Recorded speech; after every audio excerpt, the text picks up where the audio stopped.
Hey guys, my name is Anthony and in today's video I'm going to be talking over some gameplay that I got during a stream that I did recently. So if you want to see more stream highlights like this, make sure to hit the like button and let me know in the comment section that you do want to see more gameplay and commentary from these type of things. And if you want to get involved with some of these lobbies as well, and if you're on Xbox, there are two main ways that you can get involved, and that is either by following me on Twitch, which will be in the description down below. You can follow me there and you'll be notified whenever I go live, and obviously you can check to see whether I'm doing open lobbies, which is usually going to be 25% open lobbies, because I think that they are a little bit better for practicing and just getting generally better at the game than 5-lappers now. And also you can follow me on my Discord server as well. You can just join it by going into the link in the description, and you'll be able to get notified of when I plan on doing these, because usually I set these up in my Discord server. So that's probably the #1 place I'd say to go to if you want to get involved with these and you're on Xbox. But yes, the reason why I decided to choose this race of all the other races that I've done in these lobbies so far is because you can see it is raining at Suzuka. However, it was never actually raining enough to go onto the intermediate tires. So for the whole race it was raining, but we drove on slicks the entire time because the track never actually got wet enough to go onto the intermediates for some reason. So that's why I wanted to sort of cover this race today. And as you can see, we're coming up to 130R now. We have to lift off because the track is wet. It is wet enough to the point where we have to lift off in certain places. We have to brake slightly earlier as well. However, it just never ended up getting quick enough. As you can see, Alfa Romeo, no idea what happened to him. I don't know if he was trying to take somebody out. At the time I thought he was trying to take Sparks out, so I did mention about kicking him. I wasn't really 100% sure whether he just broke too late or if he was really trying to take somebody out. But moving on to what I was saying before, yeah, it was just never wet enough to go onto the intermediates, even though the track was sort of getting wetter and drier at the same time. I don't really know how to explain it, because you will see that in each lap every part of the track just feels different. Like each lap the same part of the track would feel completely different, so it was really weird. But one thing I wanted to mention, guys, is league racing. Now recently I've not really been having a great time with my league races, and it's really been frustrating, and combined with some of the things that's happened outside of YouTube and stuff like that, I've just decided to just step back and take a break from league racing. So I hope you guys understand that. I'm not going to be doing any league races for the foreseeable future. It could be for the next couple of weeks. It could be for the rest of the season. I'm not 100% sure. But I don't know. I just really think that a break is what I need right now from league racing. So moving on to the actual race itself now, you can see we made a mistake coming out of the hairpin. I tried to capitalize on Sparks's mistake that he made. However, we ended up just getting a really bad exit from that hairpin, and we were overtaken by PSR Steve, who's an AlphaTauri. And as you can see, we're driving in the Aston Martin, which is something we rarely ever do. I mean, we don't really have a reason to drive in that car, so I thought I'd drive in it for this session. And I have to say, I really do like the Aston Martin. Just the camera angle, just the way it looks when I'm on track and stuff like that. It is a really nice car, and it sounds pretty nice as well. I know that's kind of weird to say, but when it comes to this game, there's a lot of audio issues and stuff like that. So, you know, when you do get races where you're not getting those audio issues, the game really does sound quite nice. But moving on to lap 7 now, you can see we did make the overtake on Steve. We did that a couple of laps ago, but coming into the first corner, I just went a little bit too deep, and we already had a couple of warnings from, for example, I think a couple of laps ago we overtook Steve and we had to go a little bit wide, and we ended up getting a warning there. But as you can see, we now got a 3-second time penalty, and again, it's just because the track felt completely different every time you were at a certain section of the track, because it was still raining. However, it just didn't get to the point where we needed intermediates. I think some people did end up going on to the intermediate tires, but you will see that they were just really slow compared to the people who stayed out on the slick tires. So yeah, at this point I was still wondering whether the track was going to be quick enough to get into the intermediate conditions. I was not really asking Jeff, but at the same time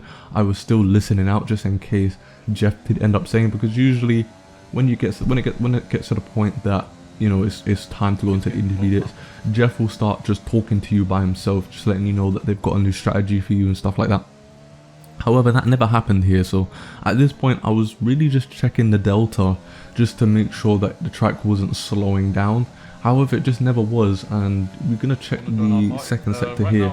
We're 1.9 seconds slower than our quickest lap, but you have to remember that we did make that huge mistake at the beginning of the lap, so you know, I didn't really want to use that as a sort of reference to whether or not I should pit. So we're going to take a look at this lap and see exactly whether or not the track is slow enough. So coming up to the first corner now, usually you would brake quite late into the corner, but we had to brake a little bit earlier due to the conditions, and we still ended up going quite a bit wide here. We was lucky not to get a warning there, and I'm assuming we didn't get a warning because of the conditions. It's a little bit more lenient and strict, I've noticed, when you're using when you're in wet conditions, for example.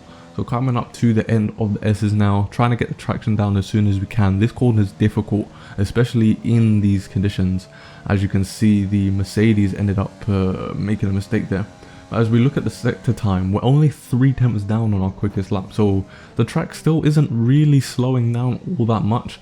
And as we come up to the hairpin in these conditions, the braking point was actually the same, which is at the end of the curb on the right hand side, which just shows that the track really wasn't slowing down. And as you can see, the Alfa Romeo of JML, he actually ended up pitting for the intermediate tyres, but you can see just how slow the intermediate tyres were in these conditions. As you can see, we've already made a second up on him, and then going through Spoon, by the time we actually finish Spoon, we've already made almost another second on him. So that just shows how slow the intermediate tyres were in these conditions, and that it just wasn't ready. The track just wasn't ready for those tyres. As you can see, we come up to 130R now, and we've made almost another second on JML. So I don't know, I've never seen these sort of conditions in a race before, but we ended up getting them, and it was a pretty fun race, I can't lie. The whole time I felt quite tense in a way, like I felt as if I was concentrating quite a lot because of these conditions.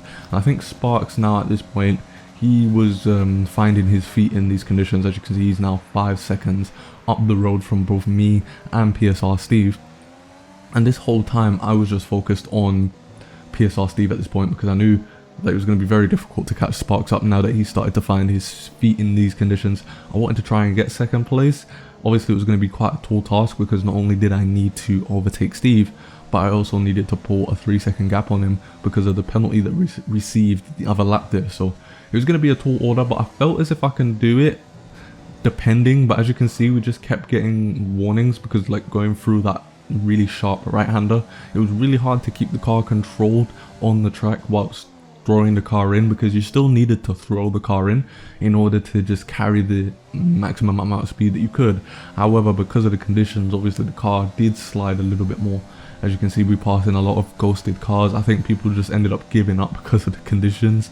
And now we're back at Spoon, and we're 56 seconds ahead of JML. So in a lap, we've made 6 seconds on 9 lap old soft tires, which on this track, you don't really want to take the softs past lap 10 really, but obviously we're doing a 25% race, so in that case it doesn't matter. But in a 50% race, you don't really want to be taking those soft tires past lap 10, as the Renault, I believe, is that a Renault? Yeah, I think that's a Renault, just shoots past. Again, I think people were trying to take each other out at this point, which was quite annoying, because I want to do these sort of races in order to help you guys improve, give you guys an environment that you can improve, and also give you guys an environment where you can just chill with me, because I know a lot of you guys ask me to do open lobbies and stuff like that. So I thought I'd try starting to do more open lobbies, and I think that 25% races are better, because now that I think about it, 5 lappers, they're great in terms of wheel to wheel,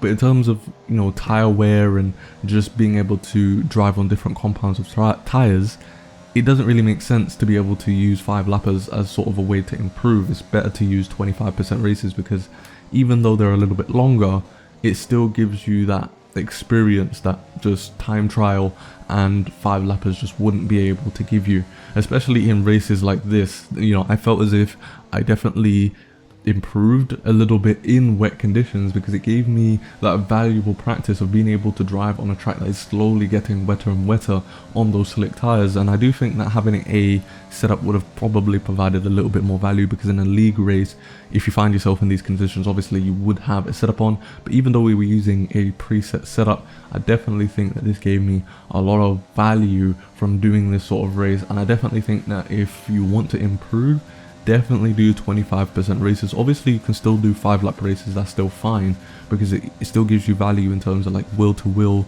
and being able to drive on the track with other cars.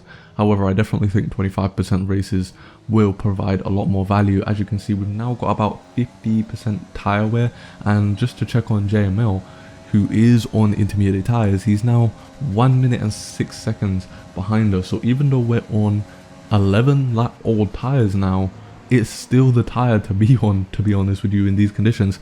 But coming up to this lap now, I was sort of thinking about pitting, because we were on the soft tires and we do have to use 2 different compound of tires when starting on slick tires. So at this point we could get disqualified if we entered lap 13 on the soft tires. So I wanted to sort of pit a lap before, because I knew that the guys ahead of me were going to pit on lap 12, because obviously that's the last lap that you can go without getting disqualified. So I wanted to try and get an undercut on these guys and maybe try and get past PSR Steve and try and build that 3-second gap. So let's see if that ends up happening. So as we move on to the final lap of the race now, coming up on the pit straight, we can see we're now on the mediums, and also the other 2 are on the mediums. Sparks is now 10 seconds ahead of us, whereas we didn't manage to get that undercut on the Steve. So it didn't really work out for us in that case.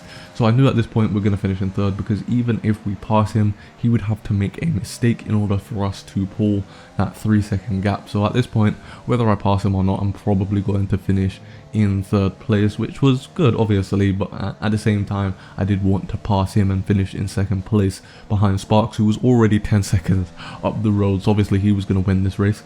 As you can see now, JML on the intermediates is 59 seconds behind us. Well, he's now a minute behind us now. So let's see exactly how much of a gap we can pull on these medium tires to those intermediate tires just in about half a lap. So as we come up to the hairpin now, take it quite nicely, and again it felt different every single lap, but there was a lot of grip on these medium tires still. So even up to this point in the race, it was still quicker to be on the slicks than it was the intermediates. As you can see, coming into Spoon, we've already pulled 2 seconds.